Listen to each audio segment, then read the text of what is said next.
حضرت نوح علیہ السلام اسلامی تاریخ کے بزرگ انبیاء میں سے ایک تھے۔ وہ آدمیوں کے دور میں مکہ مکرمہ کے قریب رہتے تھے۔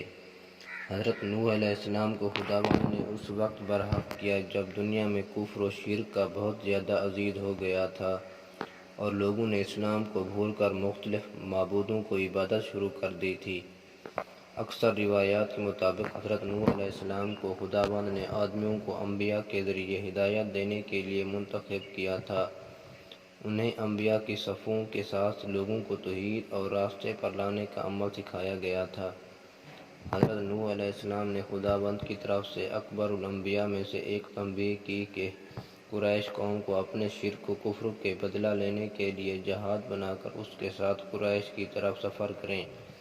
حضرت نوح علیہ السلام کے اس تنبیہ کے بعد کچھ لوگ اس کی بات ماننے کے لیے تیار ہو گئے، لیکن بہت سے لوگ اس کی نصیحت کو نظر انداز کرتے رہے اور اس کی دعوت سے انکار کرتے رہے۔ اختتامی تقریر میں حضرت نوح علیہ السلام نے خداوند کی طرف سے حکم کیا کہ اپنے اہل و قوم کو قبول کر لیں اور بحر قوم کے لیے کوئی رحمت نہیں رہی۔ پھر خداوند نے ایک مہمان داری کا اپنے پاس بلانا اور بحر قوم کو تباہی کے لیے بڑی بڑی بارشوں کا وعدہ کیا۔ حضرت نوح علیہ السلام نے خداوند کے حکم پر ایک بڑے جہاز بنا کر اپنی اہل قوم کو برابر لیا اور بارشوں کے طوفان سے بچنے کے لیے جہاز میں سوار ہو گئے۔ جہاز کے اس بحری سفر کے دوران صرف ان لوگوں کو بچایا گیا جو حق قبول کر رہے تھے اور حضرت نوح علیہ السلام کی راہ پر چل رہے تھے۔